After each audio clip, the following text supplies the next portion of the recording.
Hello everybody, you're listening to Money Grows on Trees. I'm your host, Pastor Alfred. Money Grows on Trees is a series of broadcasts that highlight certain portions of books that I've written or books that I'm currently writing that relate to money. For more information on things covered within this series, go to pastoralfred.com and subscribe. There you will get updates on new broadcasts when they are available. Also, you will get a lot of updates on surprise materials. From time to time, there will be surprise gifts for you at pastoralfred.com. It's going to be a blessing for you. Make sure you go to pastoralfred.com and subscribe. The topic for today's broadcast is a penny saved has never been a penny earned. Let us look at the book of Matthew chapter 25. I'm reading from verse 24 to verse 27 using the ESV translation of the Bible. He also who had received the 1 talent came forward, saying, Master, I knew you to be a hard man, reaping where you did not sow, and gathering where you scattered no seed. So I was afraid, and I went and hid your talents in the ground. Here you have what is yours. But his master answered him, You wicked and slothful servants, you knew that I reap where I have not sown, and gathered where I scattered no seed.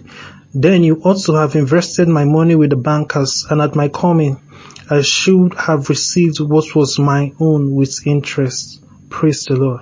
So you see, according to this portion of the scripture, a penny saved in the sight of God has never been a penny earned. And that is how God wants us to see things and look at things. This person that the master was unhappy with saved the money. You see, and what did he get? He got cast out for it. You see, he got rebuked for it. He got to be somebody who was sent to a place where there is weeping and gnashing of teeth.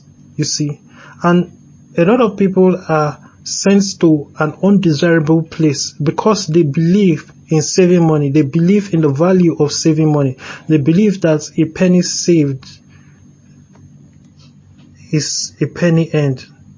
That is not true. You must understand, saving is wonderful, but you must understand that there is something higher than saving, and that is investing. And investing makes saving a waste. You see, as wonderful as saving may be, in Christianity, we have something higher. In reality, we have been given something higher, and that is investing. So, you rather should store up to invest. You rather should have an investment portfolio than have a savings account plan. You know, this does not mean that you should not have a savings account or open a savings bank account. If you must do that, okay, but the point of the matter is that it is not for you to be saving money. Saving money is not a strategy. Saving money is not wise. Saving money is not a Christian thing to do. We are not people who think saving money is smart. We think investing money is smart. We say that there's a problem with saving money. And this is something that you must understand that predates all the problems of depreciation. You see, thanks to depreciation, money saved is actually depreciating with time. So, when you keep money in a bank, you're actually losing money. That money is not working for you. Even in cases where the money is so much that there is little interest on it, it is still a waste. You see, however, if you read the scripture, that was a different time where money kept with a bank appreciated and there was not much depreciation, you know, so it still had an advantage. It was still moving forward.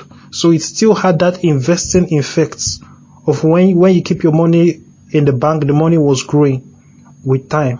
You see, that was then. But now, you must understand that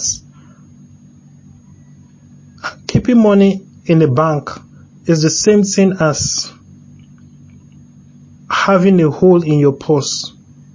You see, and in general, saving money as an idea or as a strategy has always been terrible. So you must walk away from that mentality of a penny saved is a penny earned. However, you must remember what started that phrase and what little can be gotten from that phrase that can be of benefit.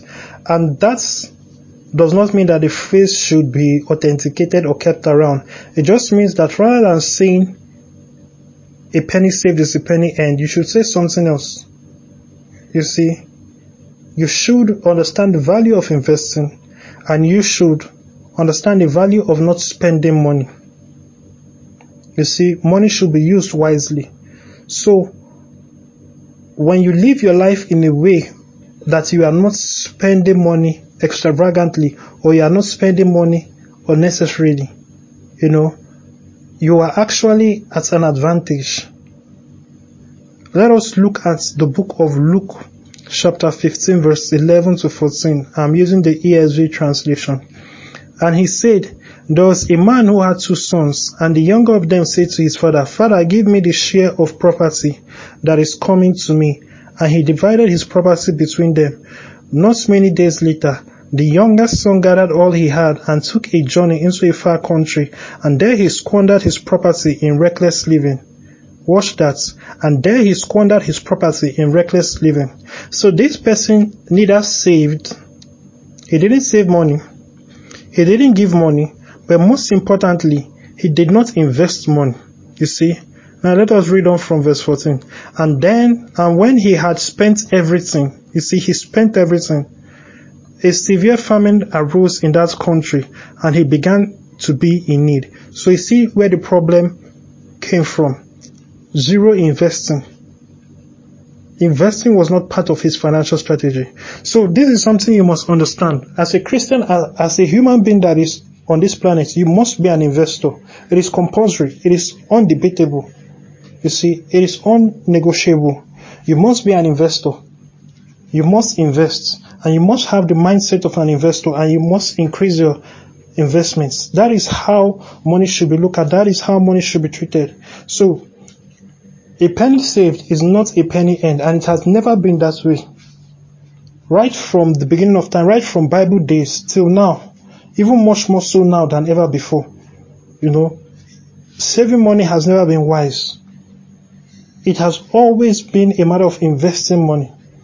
And on the other hand, you must understand that you should not spend money recklessly. You see, you should not throw your money at things. There are things that you might have an appetite for. You need to learn self-control. You need to understand that no matter who you are, there are things that your appetite will long for that will be out of your financial range in the world of prudence. You see, in other words, you may be able to buy it. You may have the money to buy it, but it's not prudent for you to buy it. Some of you listening to me now, you have enough money to buy 12 Jaguars. You have enough money to buy 6 Ferraris.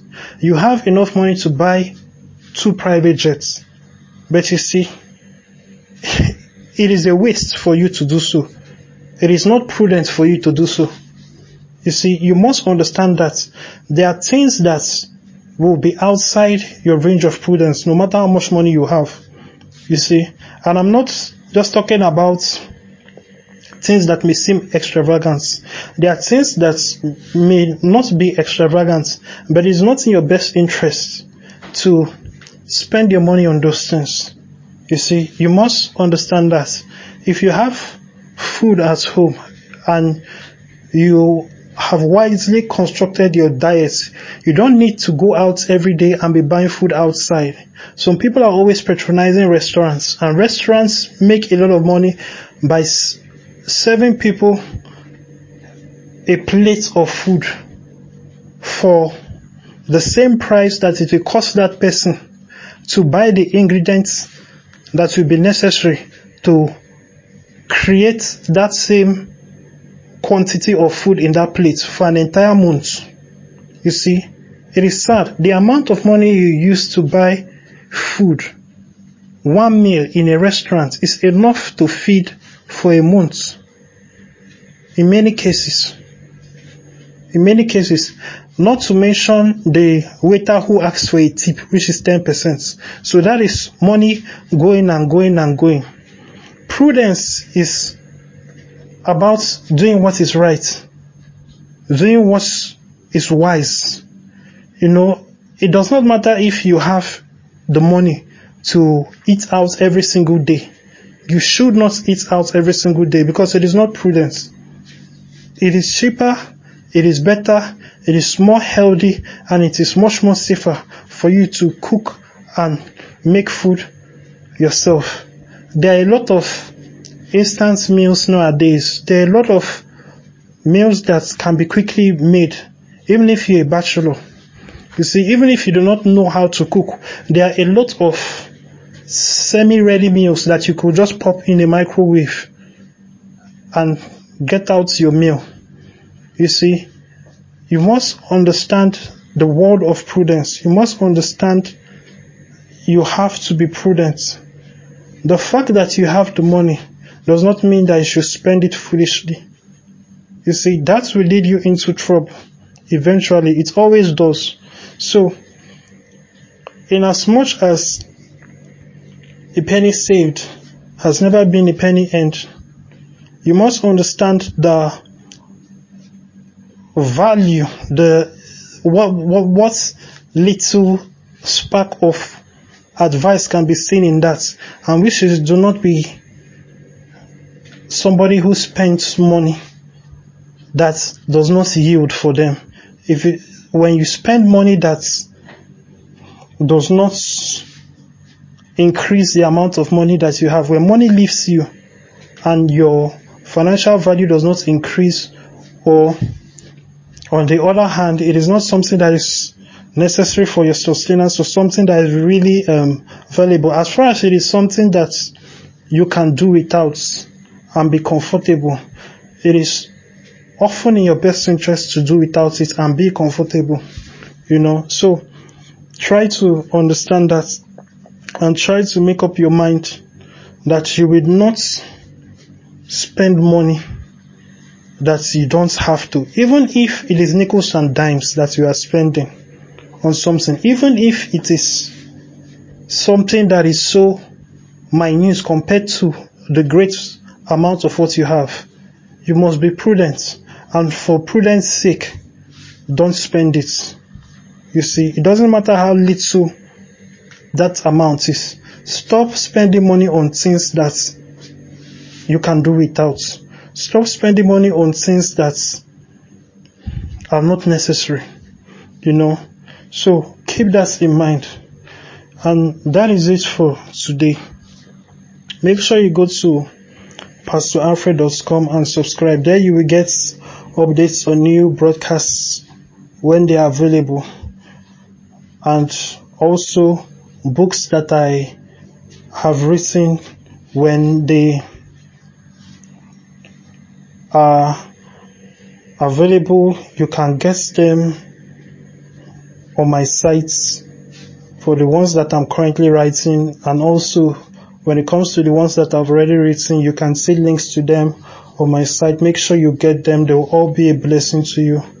Once again, thank you and God bless you.